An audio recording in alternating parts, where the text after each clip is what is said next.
www.congofrance.com. La thèse je assure et je le reconfirme. Namoko sacrifice. Il a sacrifice. Ouais. Sacrifice. Namoko Jean au bazan na pozolanda biso bana posa baye barake. 13e apôtre Isaïe o bango bazozela. O bango na koloba et concorder plus que même na o baromona. Je le dis, il y aura bato préparer l'ambulance, bato appliquer la crise. Numéro 1 na mutasala grand poète Michael Jackson. Sur biso to botolian. Mamna koloba tout barola. Mais ça fait aussi 4 mois que tout le monde était on nous l'émission on a la question qui wapi tout c'est c'est trop spirituel. Qu'est-ce qui se passe merveille Rambo? Cela veut dire quoi? Il est temps de sacrifice.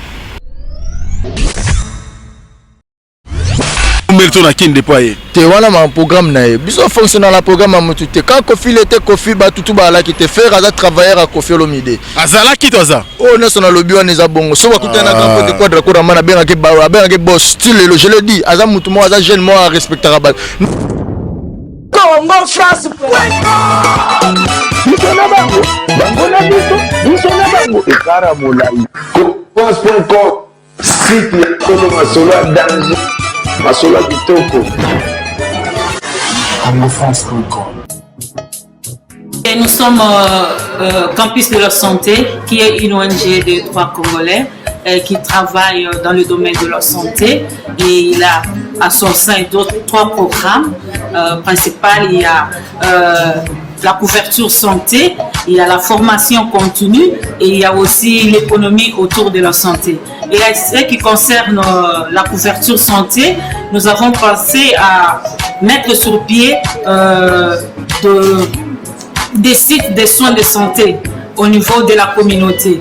Là, c'est pour faire la couverture santé. Et là, nous demandons à notre population de venir s'inscrire à ces programmes pour avoir accès à des soins de santé de qualité. La formation continue et en ce qui concerne ce projet, nous avons la formation de médicaux et de paramédicaux. Là, ce sont de personnel que nous allons former, donc des personnels qui vont travailler dans notre programme.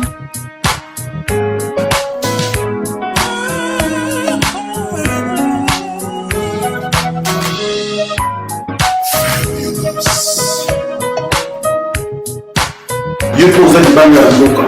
Oui, vous savez, on est là pour la banque à la Kinshasa. Si vous avez un soin à tel moment où vous êtes, vous savez, c'est bon, laissez-moi comprendre. C'est la liorée où il y a un campus de la santé et vous savez, il y a un campus de la santé.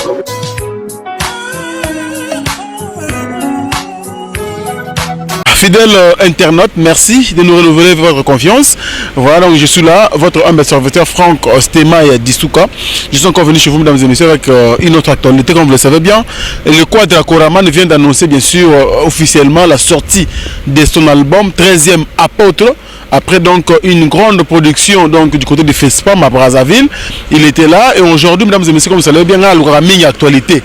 Donc, actualité à Rambo, dans le Basouté, qui a annoncé album na ya annoncé album nazo luka Koffi Olomide ya yebisinga Frank Stemai ba internet wana na olera soki album ebimi na linga yo sala boulot bien na olera soki album ebimi le bon quelqu'un na RTNC bato batali batalaki donc après wana akoleka et pas Frank Stemai après sorti album lui mo Koffi Olomide to solo na ye Loris le Congolais témoin à partir de Brazzaville. Mais aujourd'hui, mesdames et messieurs, je reçois la bouche autorisée de Koffi Olomide.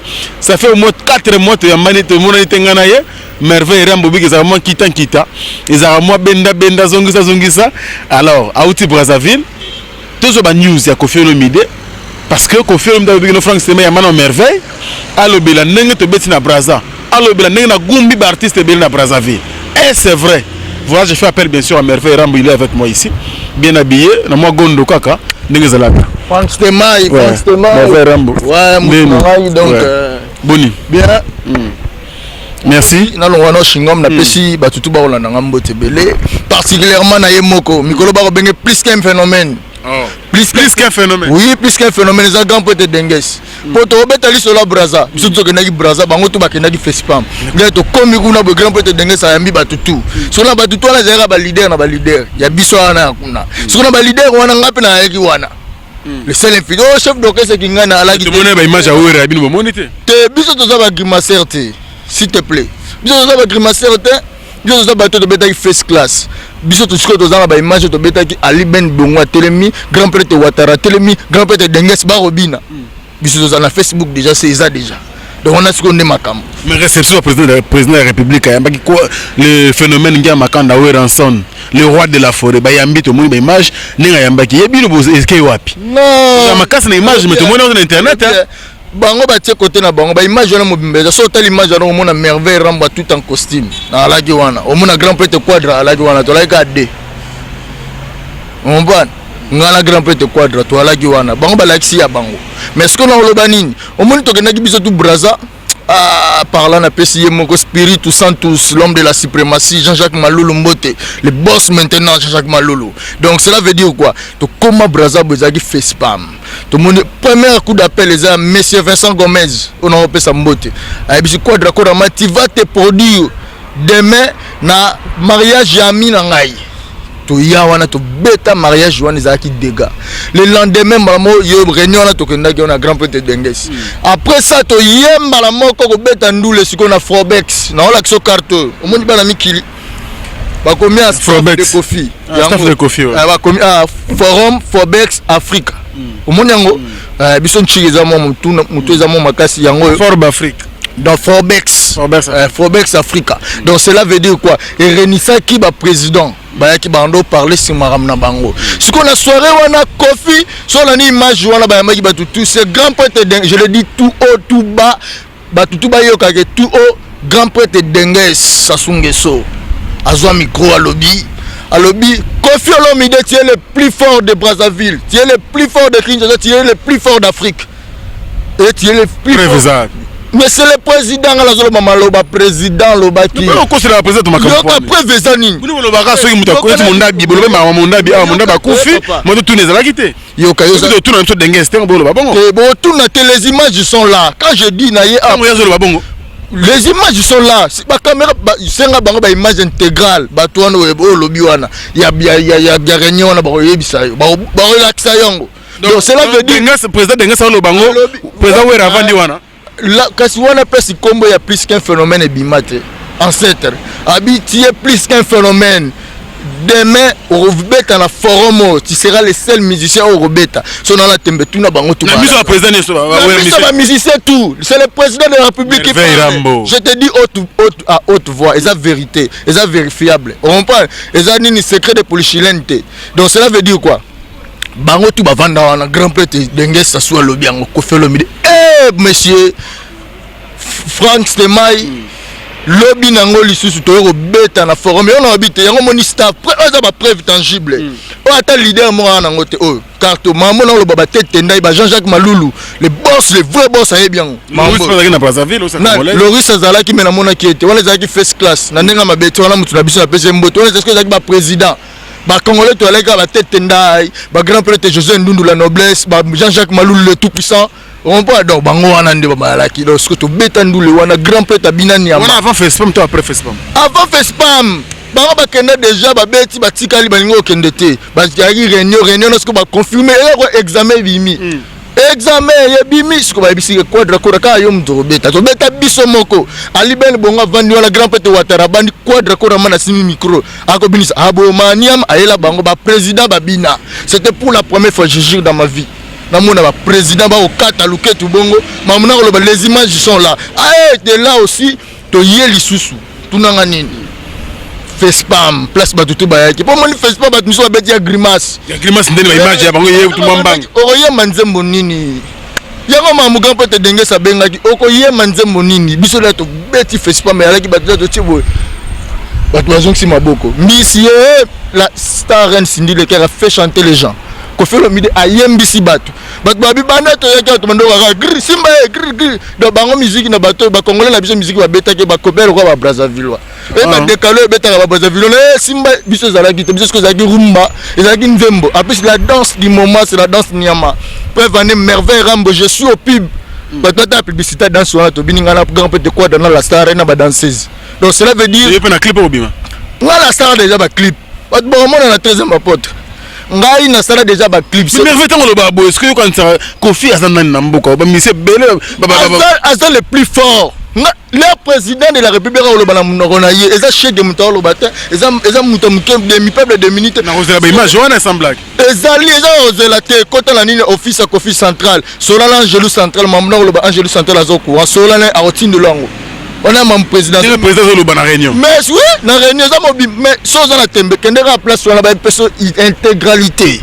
Quand je dis intégralité pas besoin d'intégralité à image on comprend que bango tout ba vandi wana ba vanda pour ramana oseka wana ngana ocha si le président on avait na sima grand peu de quadra mambo na le besoin réel bango tout le monde na kikuna pe na lo bala batutu ba Hollanda mais Chalère a fait spam Chalère a fait spam bino rumba trop Chalère na fait spam c'est Chalère quand je dis la danse de Nyama dans son là c'est pib au bat ba c'est peli la danse de Nyama to bouger papa na côté to buki stade wana ma bende koyi so tembe vérifier na fait spam moi ma bende koyi biso za grimace cité. En plus, moi j'ai eu la chance. Je remercie infiniment le quadre Koraman marché central parce que d'autangay, na moi hyper d'autangay na nenge systématique. Na butupe. Pour mingi balo bagi matura bi merveille rambo pe quadre ma rêve. C'est honnête que non, on commence tika momina eh. Mi ba foot bimaki. Laissez les gens parler. Moi je sais que je suis un simple travailleur de quadre Koraman. Vous ont contribué à toi là. Les gens qui quadre découvert que Petro Aza parce que à foule on a moyen foule pas un système au système. Ouais, allez-y comprendre donc cela veut dire quoi? C'est que Batouba a raison merveille. Batouba a raison, les gens ont tort parce que merveille Rambo c'est un enfant de Dieu. Le Koffi Olomide c'est un envoyé de Dieu. Pour Koffi a été combattu. Merveille. Laisse-moi je te dire, Koffi a été combattu. Prévenez bateau tout bobenga ba féticheur banganga la bango tout banvoie maté pour ani. Yeso molanga ngavanda na mon fleuri. Timba. Donc cela veut dire que j'ai eu la chance, le boss Jean-Jacques Maloulou et Maramboyo. Koffi Olomide m'a donné les brassards. Aïbisinga merveille Rambo, tu vas dormir au même hôtel que moi. C'est l'hôtel Michael. Loris la Congolaise est Marambo. Place dans zone c'est Loris. Est Marambo. Donc merveille a été à l'hôtel Michael. Voisin d'Anganan. Leader orchestre Moussou Sapemeni. Bata grimace. Mais beaucoup n'est trop Fabregas. Le roi de la forêt. Il y a un hôtel à Donai. Biso zalaki wana ngala masalanga ba Rafat ba masalanga ba revenir on attend combien pas betem la foula yé jamais moi je fais partie du quartier latin je travaille pour Koffi Olomide trois conseils trois ministères Koffi Olomide le roi de la forêt na Fabregas ouais Fabregas déjà là les hôtel Moussous ba tu comprendre donc cela veut dire le roi de la forêt hôtel moko ngala boni boy comme papa boni boy na mwana mopao Koffi Olomide azap na biso Koffi Olomide na bino na Koffi Olomide hôtel moko. Moi je te dis non, tous hôtels différents des années quand j'ai dit Koffi Olomide tianga ba tianga boy face à face dans même couloir. Ngana et total na bon quadre za. Quadre ko na liko na suite. Quadre là na suite. Je l'ai dit, j'ai voyagé avec lui en Angola. Il était na suite kuna par jour $3,000. Par jour $3,000 en euros 2,900 € par jour. Koffi Olomide. Asala ba une semaine ba 2 semaines ba 1 mois ba Dolph Mute ba Chilamwina ba Jean-Jacques Maloulou le tout puissant ba Mambo. Cela veut dire quoi? Grand prêtre quoi d'accord mana pesinga chance. Ce qu'on a troisième ngala kamwe na tara voisin na ngami gondo. Na gondo ya moni ngala ti gondo Versace. El ngala te papa. En plus tozo que ne malembe. Ezali solo ba tu n'auras pas question répondre à bisto ba bazon les gars. Ezali solo ba bana posa bayoka. Pour moni gondo na la teza Versace na corriger. Ba moni moi systématique chilling donc là va faire réaliser grand pote spiritu santo Jean-Jacques Maloulou l'homme de la suprématie leader de jeunes donc cela veut dire grand pote de quoi d'après ça donc ce que tu as dit voisin en plus c'est ce qui est étonnant na pe malanga boy na talanga boy ba danseuse orchestre mo boy avant ma danseuse voilà natalika mutu mo boy azala dem sekuna ayam avec beaucoup de respect bonjour mon production ngala na bibongo mutu moko boya radem sekuna ayi avec beaucoup na otanga ba kombo te pona ofula On peut non le bango pour na rende merci. Na rende merci. Aïe vers yo. Ouais. Aïe vers ngai. Bonito. Chapeau pour comprendre que c'est merveille Rambo qui parle. Ozarati. Aïe on le pas na yo merveille. Aïe go pesa ngambote. Na bisa ko nazala muto batu bayebi na mboko yo naza reconnu. Tala na tellement be grand pote quoi davant na sima. Na telemi na ngaba na plaka. Na mabona ka bonjour. Bonjour avec lumière mia. Et ça l'a bien. Ça l'a bien apesa ngambote. Muni ba apesa ngambote pas si ozali. Yo mona nde. Yo mona mukebo ye mukolo bon. Na bien. Na autant comme mais respect na batu za réciproque. Omoni yendo zabo respecta grand pote quadra. Njango grand pote quadra respecta ka. Auto yebisoni na bi ke zela so ba mo bimi zona le grand pote merveille Rambo. Yango zungai. Donc cela veut dire azabon azana considération makasi. Les anenge mo penga ba considérer ngai pas batu tout. Aïe avec beaucoup. En plus ce qui est étonnant. Mais le quadra c'est un journaliste, il est porte-parole, il est secrétaire général et aucun samo ba. Il faut tout naka. Mais je peux te voir la confiance à certains il y a quoi na muto na repesa ngamboto il a servi musicien ce qu'on a naza porte-parole la muto l'équipe musicienne au moins différence c'est ça c'est le patron c'est le président d'Enges qui a parlé je le dis auto et ça débattre au sala et ça rencontre histoire que dans un bisabato et ça vérité c'est à vérifier et à poser des questions. Donc le grand poète d'Enges Sassou Nguesso il a dit que Koffi Olomide est plus qu'un phénomène par là aussi na mona karaboué chef d'orchestre c'est complète zongi chef d'orchestre orchestre wana a bougé musicien et moi chanteur et moi yemba a bougé habiter la grande merveille c'est par là que j'ai compris je suis figure emblématique autrement je vais dire l'image valable de Quadra Koraman présence nanga et fait paniquer batou. Voilà, on va parler de cet album Merveille Rambo, 13e apôtre, bien sûr annoncé par le Quadra Koraman, Koffi Olomide, le vieux Songambela avec le Koffi, beaucoup de noms comme ça, vous voyez que plus qu'un phénomène. Plus qu'un phénomène, c'est toi qui le dis, il faut vérifier. Non, c'est pas moi qui le dis. C'est qui? C'est le président. Il faut te vérifier. C'est le président de la République. Allez-y, va demander tout va opposer musicien tout là qui va expliquer. Voilà, on va donc dire merci à notre patron monsieur Josué Didi Dipumba. Donc merci à toi, merci à Boukson Boukassa Ampero, bientôt il sera avec nous à Kinshasa. Donc c'est déjà bon. Merci beaucoup donc à Diamunda Golding, là c'est la vraie valeur sûre. On est ensemble Eric Pana Bic Rouge, corriger les gars de Cour à Saint-Étienne parce que ils ont un Bic Rouge, baron la noir donc qui est bien. Merci beaucoup à mon pote donc Noël Okito Black dedans. Colis et Comikin na fungolango pour la bête à ce qu'on a nous la quadra les DA au sein la bébé on bête encore qu'on est au sein biso bien. Merci beaucoup donc on a à celui qu'on appelle également Keno Mukena les garçons et Tindikiti on est vraiment ensemble sans oublier Finda Abraham Fernando.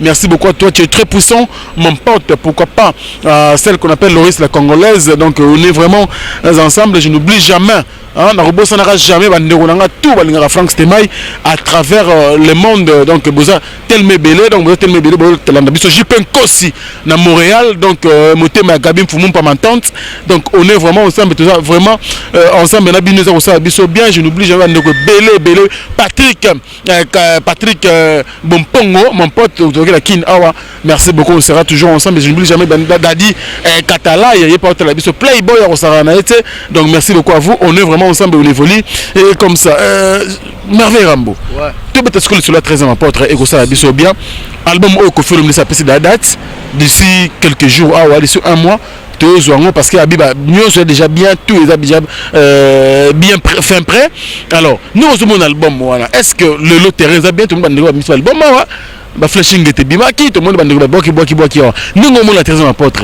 et il y a aussi nini na marché de disques follow va bien album abate belo anotangi simbita bate belo yo yebi le problème na hauteur le problème ba Koffi cela veut dire on azolo bati nazolo ba Koffi na bandi wana kolère ozolo ba non cela veut dire l'air ozolo ba album ko comparer bisoté je voulais juste dire ça qu'il faut pas faire la comparaison mon biso Koffi Olomide aza suprême comme grand poète petit naïe Jean-Jacques Maloulou Véa Ken Boukassa les maîtres les disciples valables Ken Boukassa donc cela veut dire quoi moni batu ba oser la thèse je assure et je le reconfirme ngamoko sacrifice nena lobaki user sacrifice ouais on va anglais en français sacrifice Ngamoko. Sacrifier déjà pas Kofi pour l'album. Sacrifice c'est pas pas mal les choses, j'ai l'expression. Tu as les sacrifices. Faut pas comprendre les choses. Faut pas comprendre les choses. Cela veut dire quoi? Je me dis et je suis Merveille Rambo.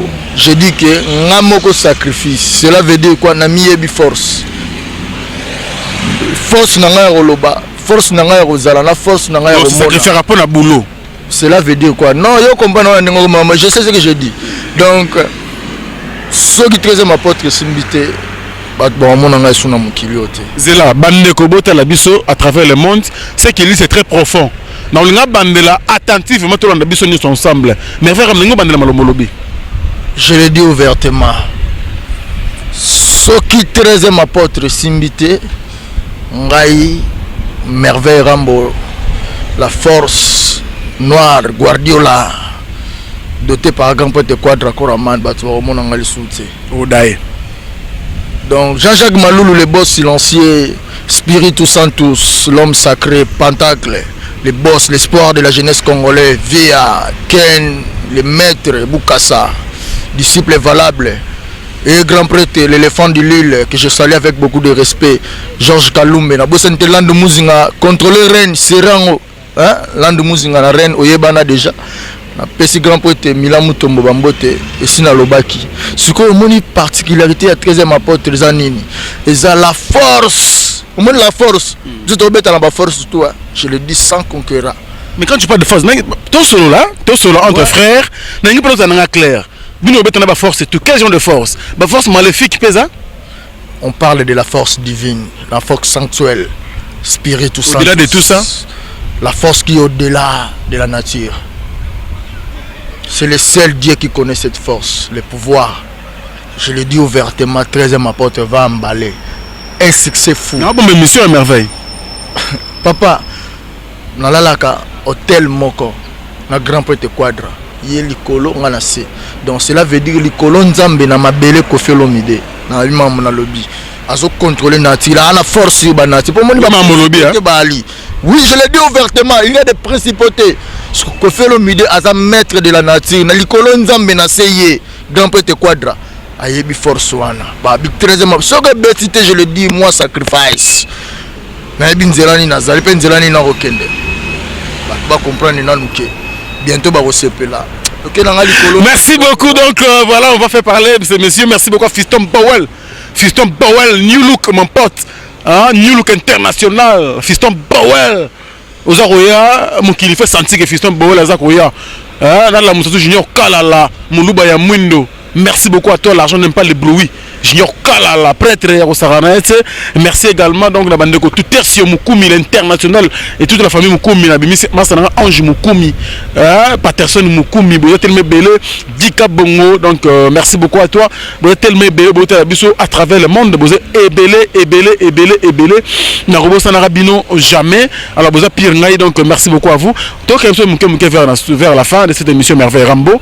Mamoutonobi a autorisé à 13e apôtre. Je crois qu'après sortie officielle après 13e apôtre, on s'est l'émission de Quadra ko expliquer ba faire aux oloba awa mais nga ko banga muke parce que niveau d'assurance wana ngo maloboza ko bimisa ezo sala nga ko banga muke comment ko ba sacrifice comment ko ba travailler na esprit na ba force tout ça banil tout ça Merveille Rambo pourquoi il y a dernier album Kofi Olomide ko bondi mamilo no sona tout ça c'est parce que tu es qui est notre maître ngana Quadra tu es qui est notre maître auto servara donc cela veut dire on est au-delà. Les gens au bazar na po azolanda biso bana posa baye baraka 13e apôtre Isaiah o bango bazozela o bango na koloba et concorder plus que même na o baromona. Je le dis, il y aura bato préparer ba ambulance bato ba appliquer ba crise numéro na mutasala grand poète Michael Jackson so biso to botolian. Mais ça fait aussi 4 mois que nous avons fait l'émission. C'est trop spirituel. Qu'est-ce qui se passe, Merveille Rambo? Cela veut dire quoi? Il est temps de sacrifice. Est-ce que c'est vrai, Mambolo? La face, on s'est rasé trop tôt. Donc, c'est là, on comprend. Comme on a trop tôt. Bato bana posa basengaki Merveille Rambo bima ba mama arrive à Londres, je le salue, maman arrive à Londres oyo azo la 13e apôtre pour 13e apôtre ne na lo babela cela veut dire ba bazongo na sens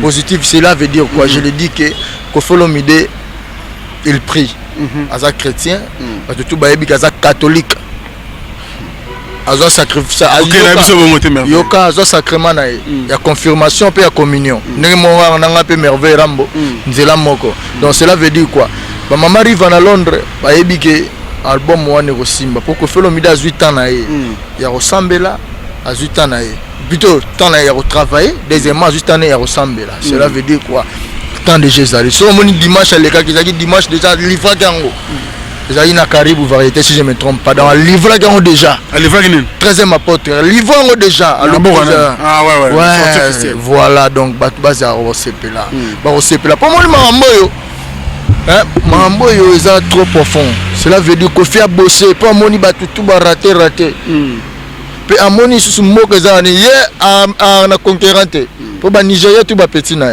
pour moni lelo musique na biso ezaki menacé mais quand le quadre ko même ta souvent on a sorti à petit na Fabregas faire rigoler lelo ba ko sala ba fierté non cela veut dire faire rigoler ba ko sala pe fiki oui c'est une cambo o babi futu maki a faire rigoler ayeka yembi témoin ba yembi na Koffi Olomide chez témoin mais na original ko faire le livre na ye ayembi sindi ba sala featuring na faire yango faire ba ko sala clip yembi c'est na na boîte na mino amone bimaki non ce sont des fausses rumeurs donc bato balo na biso yemo faire rigola ayebi ge Koffi ayemba ngala sa clip wana na mona clip wana sans faire te exemple clip na ba partie au camp de quadra au salango si je me trompe pas, nous avons la Caravia dans le Bumbashi, donc faire rigoler bon chanter, donc ça chanter par excellence, donc ça Moussani Gitoko. Ma maman arrive à la Londres, bah c'est peli, donc. C'est clip t'es normal, hein? Tes clips les occupation mutu, ça ma bête. Et alors on a rebengo to sala émission. Ça où melto na kin déployer. Te wana ma programme na ye. Biso fonctionne dans la programme mutu. Te quand Koffi était Koffi ba tutu ba la qui te faire à travailler à Koffi Olomide. Azala qui toi ça? Oh non son lobby on eza bongo. So ba kutana grand côté quadra ko ramana benga ke ba boss. Style je le dis, aza mutu mo aza jeune mo à respecter rabat. Non la zone ba te ngala la posa polémique tu sais. Na le comment on besoin ya pas toi qu'est-ce na. Faire merveille rambo mutaro lo bango. Qui aza mieux on contredit c'est la vérité. Donc je le dis quoi? Faire rigoler soit écouter na Koffi benga ke boss. Si le laza bon ayebi que c'est le boss de la musique congolaise tout d'abord. Toloba mambo tutika toloba tout na yo za na monde ndulo yebi vraiment ba réalité ndenge tambola. Donc cela veut dire ko ngate ce ko so ye na miso batu bo mascara ngo. Non mascara nini parce que non mais non tout na mambo ba oyo Koffi la vérité. Mais faire rigoler na ba travers na comment ko muto musala Koffi. Ko to comprendre loko wana te so mon grand peut tabeta ke asenga ke abenga ke boss. Ngapo na ngala mona ngo par respect. Pour ngapende tiyoka kazala ba travailleur na cela veut dire un bon garçon. Donc cela veut dire quoi? Batu ba zelande nzembo ayembi na Koffi Olomide a rendre ascenseur na patron na ye donc na mutu na ye donc ex patron na ye bongisa zong oyo lo banga na yebi que so kutena be ke boss cela veut dire patron mambo belé ba signification c'est belé donc ba kolanda biso sikoyo yoka nanu ba kolanda biso to le kambala mona makayo ça c'est bien ba kolanda biso l'Espiritu Santos Jean-Jacques Malulu muto alobi merveille rambo yo zelo kwa moto po moningala na bo batu ezaka bakar merci grand frère on a longola avec beaucoup de respect dans le chapeau mon vieux merci parce que tu as pensé à moi na belelu grand poète Franco a belelaki na inde 3 grand poète Quadra belelaki na Mayumbu na nzemba ser na biso sindi le cœur nga merveille rambo na beleli na Lausanne na beleli na Paris na beleli na na Suisse na beleli na États-Unis na beleli na Angola batutu ya monde bo retenir combo il s'appelle Jean-Jacques Malolo l'Espiritu Santos autrement appelé l'homme de la suprématie il est très suprême mutambongo belé très silencieux le boss silencieux Jean-Jacques Malolo vieux à disciple na ye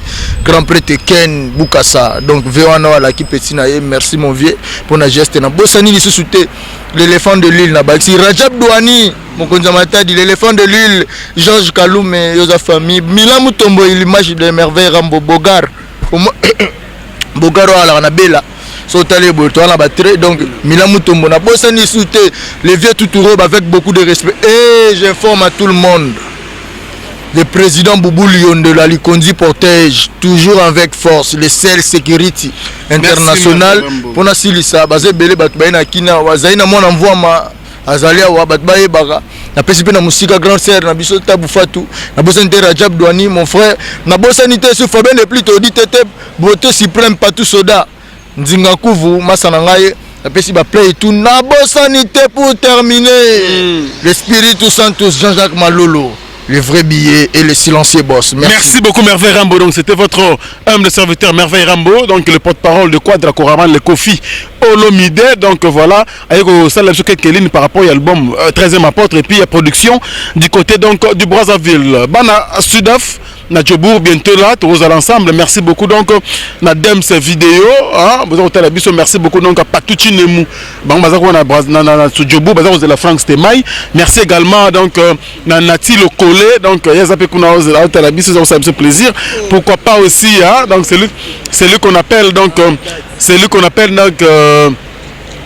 bien sûr les passes à Bambon on a Djobour. Didier Chombo Petit Jésus, BBC de Djobour, Bande Koto à Djobour, de la France Tema qui est Nazaroya, c'est confirmé. Donc déjà, ONG Campus de la Santé, Docteur Congo, la Master pour France Tema, Azon Pepo, donc après Kagamakambu Awa, avant une année, donc il y a Congo France, Merveille, vous allez inviter, Quadra, vous allez inviter, donc en août, on a Arabi, donc pour septembre, on préparer bien sûr, une année, il y a Franck Stéma à Congo France. Merci à Bastaf au Canada, na Pessimbote, bien sûr, donc on a Jipenko, c'est de Montréal. Pourquoi pas aussi Venant Nguindou, monstre d'amour na Montréal, Canada. Merci à Christelle Kasaka na Ottawa. Merci donc à vous. Salon Kin Label et Maï Kingindu, hein, Kindimbu. Donc toujours à Montréal. On a bandé dans la France, c'était à Montréal, na Canada.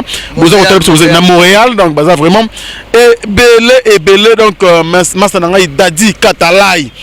Mouninga ya Patrick Bompongo, ça bien donc à la fin, avant de boucler. Bon, j'informe à tout le monde, à tous les téléspectateurs, particulièrement à tous ceux qui aiment Koffi Olomide, tous ceux qui aiment Koffi Olomide, donc au pluriel.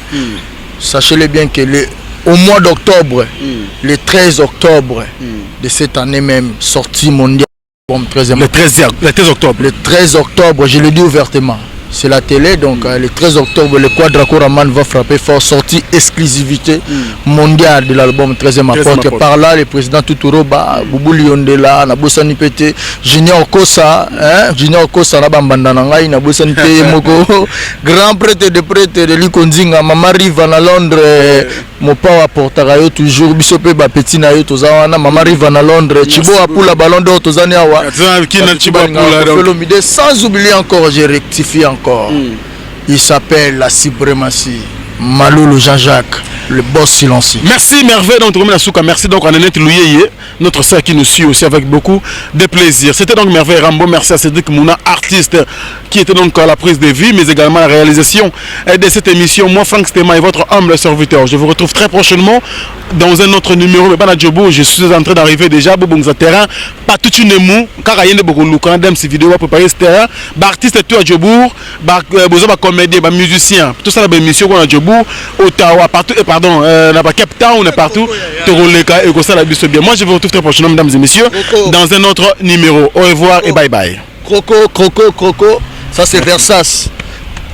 Croco, c'est trop cher. Merci beaucoup. Au revoir.